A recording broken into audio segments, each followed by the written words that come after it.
What's happening, guys? This is a Club of the Man 1993 coming at you for another retro WrestleMania review. We're going to look back at WrestleMania 6 tonight and talk about what happened at this WrestleMania, which was so far probably, I'd say, maybe my second favorite WrestleMania so far that I've watched this entire series. Um, it definitely isn't one of the best all times. I mean, the main event is probably one of the best all time. A lot of people would probably remember this WrestleMania for the main event, kind of similar how it was to WrestleMania 5. But I think for the most part, we got a lot of solid matches on this show.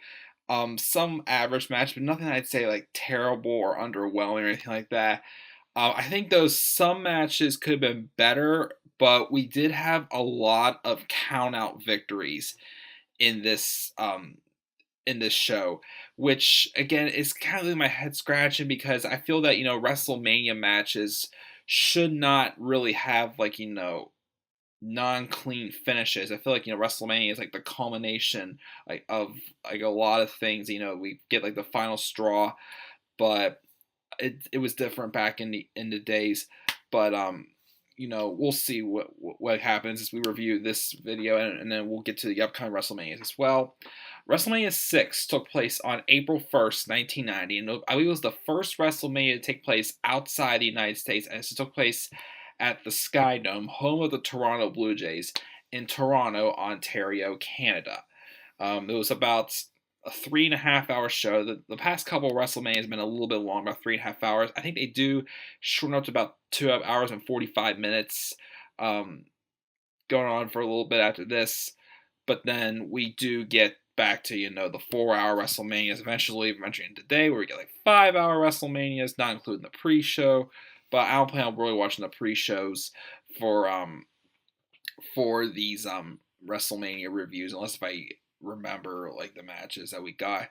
But anyways, let's get right into the review. Again, these matches, most of the matches on this card, I mean, they were like nothing spectacular, but they're still like decent because most of the matches on this show was meant to put over another like upcoming talent, or like a fresh new gimmick, or if it was just someone new just getting a match at WrestleMania for the experience. So that's what mainly a lot of these matches were, for the most part.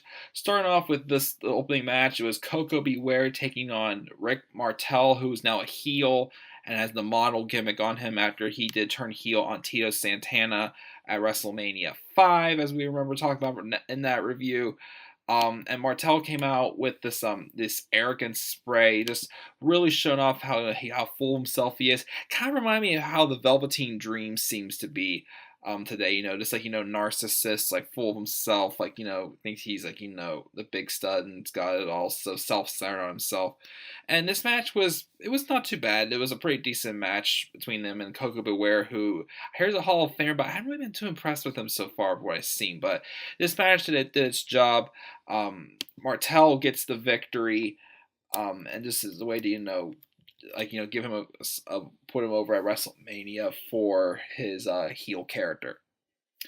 Then we got the WWF Tag Team Championship match. It was the Colossal Connection team of Haku and Andre the Giant with Bobby the Brain Heenan taking on team of Demolition, Axe and Smash. This was after Demolition had been dethroned of at the time their long tag reign of 478 days. That was broken up by the Colossal Connection in December, right before this WrestleMania. But the match was decent. The crowd was into it as well because the Demolition was really over at the time too as baby faces, and they actually did beat the Colossal Connection and become 3-time champs. But this match also, what happened at the end of this match was the match ended after Haku and Andre had like a little bit of a misteaming there. He accidentally kicked Andre in the face and Andre got tied up in the ropes. After the match, Bobby the Brain Heenan was blaming him for the loss, and he slapped Andre, and Andre, attacked Heenan as well, pretty much causing the split. And for the first time, I believe, since sometime between WrestleMania 2 and 3. We have Andre the Giant as a babyface, but I think he appeared in one more match at WrestleMania 7. I'm not sure, but this was towards the end of Andre's career as well in the World Wrestling Federation. At least he did go off to wrestle in Japan as well before he retired, and then he passed away in 1993. Um, but he this is when he split up, and then we do hear from Heenan later, but we'll get to that. The following match we had was a match between Earthquake and Hercules. Hercules, more so just was helping Earthquake get put over, as Earthquake was like just squashing people, kind of like a Braun Strowman or Mark Henry, who's doing the whole Hall of Pain thing back in 2011. He was to squash people, send people to the hospital. I believe they said in this WrestleMania he has already had 28 victims. Hercules became number 29 as he was squashed by Earthquake. So the match did what it was supposed to do. And then as these WrestleManias have gone forward, we have started getting more interesting backstage promos that could be talked about. We had a backstage promo after this with Miss Elizabeth, who was being interviewed, and she's not really been seen on TV much since the WrestleMania 5 main event between the Macho Man Randy Savage and Hulk Hogan. After she was caught in the middle of that tension there, Hogan seemed to be, very friendly with her, and Savage, got a little jealous and got a little, took offense to how Hogan was treating her. But after that match, Hogan did replace her with his new manager, which we would see later on in the show, which was the sensational Queen Sherry. And then Miss Elizabeth wasn't really on TV much. She did at times come out and was in Hulk's corner throughout the next year, but she said in the interview that she's been off TV because she was just tired of disappointing the fans and feel like she wasn't being any help to anybody, so that's why she stayed off TV. But she was going to be in the corner for the match between the mixed tag match with Dusty Rhodes and his partner, which was Sapphire, taking on, that time, the Macho King Randy Savage and sensational Queen Sherry, because at the time, that's right when the Macho Man had won King of the Ring, so he was now Macho King and not the Macho Man. We had that backstage interview. And then we had this match where I have read in reviews that people were a little bit disappointed with the outcome in this match. I mean, the match was decent, but they were kind of a little disappointed with the outcome because, who was the one who was known to hand this person his first clean loss. And this match is Brutus the Barber Beefcake taking on Mr. Perfect, again, father of current WWE superstar Curtis Axel. And in his corner was the Genius. The match was pretty decent, and this was Mr. Perfect's first loss, and it was to Brutus the Barber Beefcake, who a lot of people were a little disappointed that his first loss was to him, because it seemed a little bit random to them, and they were just like, okay, that was, it didn't really mean much having Brutus be Mr. Perfect. After the match, though, Brutus, chased down the Genius and cut his hair, as he had always. I mean, the crowd always loved that, but I hear a lot of people just weren't sure they were happy about Brutus beating Mr. Perfect for the first time.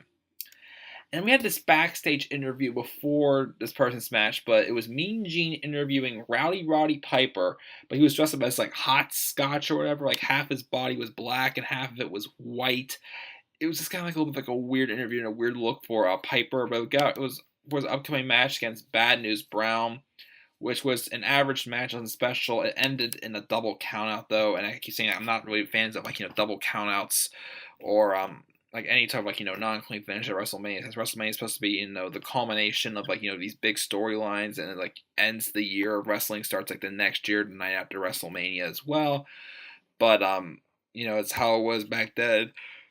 I wasn't alive in 1990s, so I mean, I'm still trying to watch these WrestleManias just to learn about stuff that's happened in the past, and these WrestleManias culminate the big stories. But unfortunately, that's just how it was back then, so I can't really complain too much. It was still an average match. It wasn't the worst I've seen out of any of these guys or altogether on WrestleMania.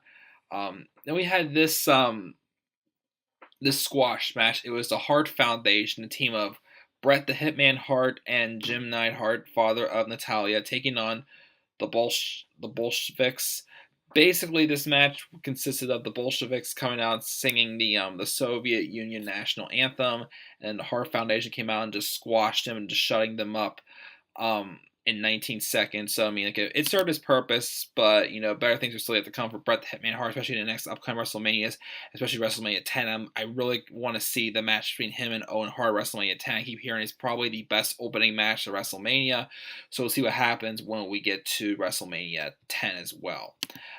And then we had an average match between the Barbarian and Tito Santana. Again, the match is all right. It wasn't probably one of the best I've seen out of Tito Santana. I mean, he's someone who's like a mid card talent that I didn't really know much about before watching these WrestleManias.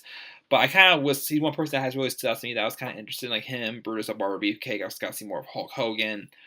Savage and such, but this wasn't really one of his best matches. But I did like the clothesline, the really nice looking clothesline at the end of this match by the Barbarian. Sorry, I got a little tired there. He finished off Santana with that clothesline, and it was pretty sick looking and pretty cool to see. So I mean, I'll give it that. But it was an average match. It wasn't terrible, but wasn't probably the best I've seen out of Tito Santana. Getting back to the whole thing with Miss Elizabeth, we then had this mixed tag match. It was the first mixed tag match in WrestleMania history. It was the American Dream Dusty Rhodes with Sapphire and Miss Elizabeth in their corner, taking on the Macho King Randy Savage and the Sensational Queen Sherry as well.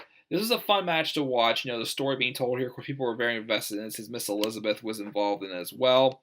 And she actually played a part in the finish as well, tossing Sherry back into the ring for Sapphire to pin for the victory. Again, it was fun and enjoyable match as well. And it's in the story of of eventually at WrestleMania 7 when Savage and Miss Elizabeth do reunite, one of the best moments of WrestleMania history. But we'll get to that when we get to WrestleMania 7, which will be next. And then we had this segment backstage I talked about earlier. Bobby the Brain Heenan being interviewed after being asked, what happened out there with him and Andre. And Heenan said this line of, "You listen to me, you go to the top. You don't listen to me, you're never heard from again." So pretty much, disowned Andre the Alliance. He split up from the Alliance, the Colossal Connection. It's no more. Okay, this was again towards the end of Andre's career as well in the World Wrestling Federation, as he was being really limited because of his health issues and whatnot. But this was like a fun promo to hear from the late Bobby the Brain Heenan, rest in peace. Then we have a match. It was the Orient Express taking on the Rockers, team of Shawn Michaels and Marty Jannetty. Just Shawn Michaels' second WrestleMania match continues to improve as well. Unfortunately, the Rockers didn't win, but the Orient Express won by countout. It was another solid tag match, but again, the whole thing with the countouts kind of took me out of it a little bit because the Rockers could have taken this loss and it would not have really hurt them at all. And then we had another average match, but it was more so also to help put over Earthquake as well. It was Hacksaw Jim Duggan, the winner of the first ever Royal Rumble, versus Dino Bravo with Jimmy Hart and Earthquake in his corner. Hacksaw Jim Duggan won, but then he would squash him afterwards, make him another victim. So that was pretty much matches more so meant just for Earthquake. And then we had, right before this match he was involved, we had Jake the Snake Roberts cutting this promo about how, Ted DiBiase, begs for money. I mean, people's money. Well, then Ted DiBiase should be begging Jake the Snake Roberts desperately for what he wants as well, which is the $1 million championship they took from him.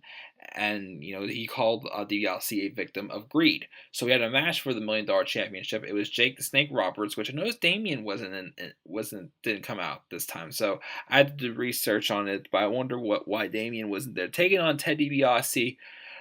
Again, the match was pretty good. DiBiase did escape the DDT several times, which, again, as I said before, that time the DDT was really used really well as a finisher. Kind of watered down it a little bit for a while, but then recently with Alexa Bliss, Bobby Roode, a couple other superstars today are using the DDT as a finisher. So it's starting to get its prestige back a little bit.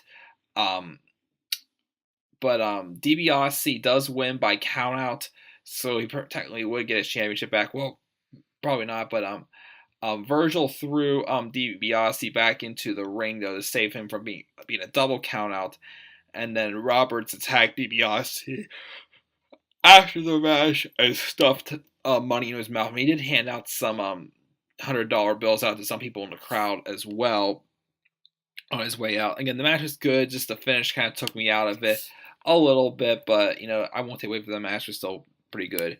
DiBiase would stick around though. He did play a part in the next match. It was a Big Boss Man versus, I believe, his former tag team partner Akeem. He had just turned babyface, and the Big Boss Man won. But afterwards, Ted DiBiase did attack him, and this led to a feud for them down the line. The match was average. I mean, it's more so said what's come down the line between DiBiase and the Big Boss Man. And then we had another average match between Ravishing Rick Rude with Bobby the Brain Heenan versus Jimmy Superfly Snuka, also recently passed away. Rest in peace, buddy. Rick Rude won this match. This was just, he's still early in his days. This to give him a victory over a legend in Jimmy Superfly Snuka. And then finally we got to this main event. It was one of the best main events in WrestleMania history, apparently. It was a title for title match called the Ultimate Challenge. The World Wrestling Federation champion, Hulk Hogan, taking on the Intercontinental champion, the Ultimate Warrior. This match happened because, Ultimate Warrior is a big upcoming star. Hulk Hogan, was already, like the guy to beat the company. Never being clean, I believe, up until this point in his career. So it's just, just two people, like Hulkamaniacs taking on the Warrior fans, seeing who would support who pretty much. This match was awesome, though. It showed, like, how immortal both of these were treated as characters, pretty much, and just how great, these guys are more so remembered for their characters. Like, most of their matches have been character style, but these guys put on a heck of a wrestling match. There was, like, things that, like, they were known for that, they were escaping out through each other. There was a moment in the match where Hulk Hogan looked like he may have, hurt his knee, but he was able to get back up and put the weight back on it and keep going. What else happened? Just a lot happened in the match. A lot of, like, near falls as well. And then the match finished. This was a shocking finish away. It was like Hogan was about to win during the big boot and about to do the leg drop, but Warrior, like, got up from the leg drop. And, like, a lot of times in this match, everybody, they were just hitting each other with the best they got, but it looked like they had, like, no effect on them all, making it look like, who was going to win this match, who was going to take both titles home. But then Hogan went for the leg drop. Warrior got out of the way, and then he hit the Warrior splash on Hogan. And Hogan tried kicking out, but he was too late, as the Ultimate Warrior won the match. And afterwards, great show of respect from Hulk Hogan, as he handed Warrior both the titles, and he just just set out to decide, like, let Warrior have his moment, because it was supposed to be like a moment for Warrior, pretty much, take over, like, pass the torch, like, Warrior supposed to be the guy, even though the following year Hogan was right back in the main event. But it was a great shining moment for the Ultimate Warrior as well, and I enjoyed it, because especially from 2 years ago, Warrior just looked kind of green in his first WrestleMania match against Hercules, but then he had a good match the year before WrestleMania 5 against Ravishing Rick Rude for the IC title. And then we to lead up to this, it was just probably one of the biggest highlights for Warrior's career as well. So that was fun to see as well. And that's WrestleMania 6, everyone.